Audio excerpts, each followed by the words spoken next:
Have you ever wondered what dimensional lumber actually is? Let's explore this essential building material together. Dimensional lumber refers to wood that has been cut to standardized width and thickness.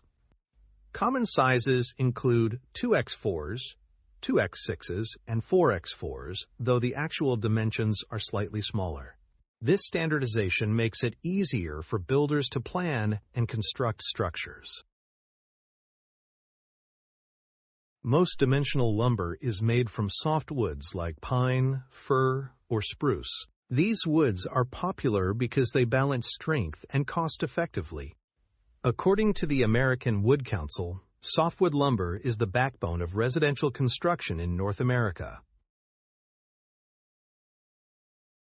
Dimensional lumber plays a crucial role in framing houses, building furniture, and creating outdoor structures.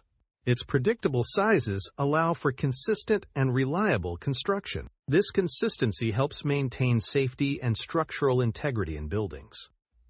So next time you see a 2x4, remember it's more than just a piece of wood.